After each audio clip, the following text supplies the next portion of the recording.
Photography.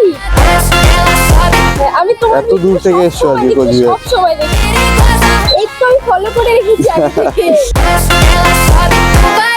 Excuse me, কথা বলতে পারি তুমি? অ্যাকচুয়ালি আমি একজন ফটোগ্রাফার। আমি স্ট্রেঞ্জারদের কাছে যাই, তাদেরকে অ্যাপ্রোচ করি ফ্রি ফটোসের জন্য।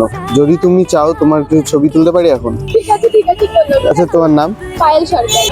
চেঞ্জ করো, হবে? একটু ভালো এসছে, হ্যাঁ এটাও ভালো এসছে। বলো তোমার ফিডব্যাক কি, মানে আজকে কেমন লাগলো ফটোশুট করে? আমি সেরকম কিছু বলবো না, শুধু বলবো যে দাদা খুব ভালো ফটো তোলে। হ্যাঁ। সবাই মেন ফটোগ্রাফি মানে পাশে থাকো, লাইক করো, শেয়ার করো, আর ফাইনালি কি করো, follow okay, thank you so much. হ্যাঁ, তোমাকে অনেক অনেক thank you. Okay, bye bye by.